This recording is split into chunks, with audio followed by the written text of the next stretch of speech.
Good morning and welcome to Weekend 101, where we update you on the week's big news so that you have something to talk about at Saturday's brunch. On Tuesday, Stats SA gave us its quarterly bad news, also known as its quarterly labour force survey. It said the unemployment rate is now 25.5%, the highest it's been in 7 years. This doesn't mean that less people are getting jobs though, it means that the labour force grew and the number of jobs being handed out couldn't keep up. But the bottom line is that there are now more people in South Africa without jobs than there were since the first labour force survey in 2008. A dreaded statement we all wish wasn't true. Moving abroad, Monday's Eid al-Fitr, a Muslim celebration that marks the end of Ramadan, was not a celebration at all for many of those living in Gaza. As the Palestinian death toll rocketed over the 1,000 mark on the weekend, many Palestinians spent the day holding funerals for people killed in the ongoing battle between Israel and Hamas Islamists.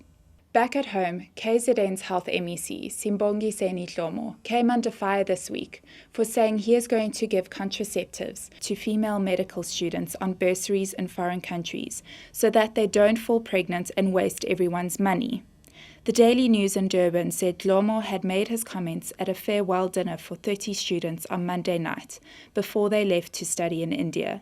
Dhlomo thought this was a great idea because, quote, "we don't want to sit down later and say we should have given this opportunity to another student."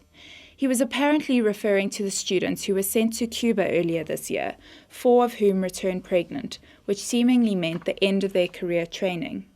KZN Premier Senzo Mchunu, who was also at the dinner, apparently told students to behave, he said. "I want you to develop your own ethic." The Commission for Gender Equality called Dhlomo's intention discriminatory and wanted to know what precautionary measures were being taken for the male students. Well, none actually. Perhaps the MEC and the Premier should consider developing some ethics of their own?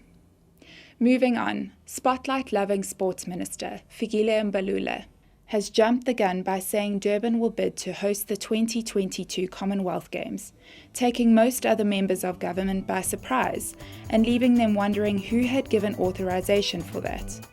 Mbalula admitted to the Sunday Times that he didn't get Cabinet's approval before he made his statement, and then probably went back to taking selfies. Until next week, thank you and goodbye.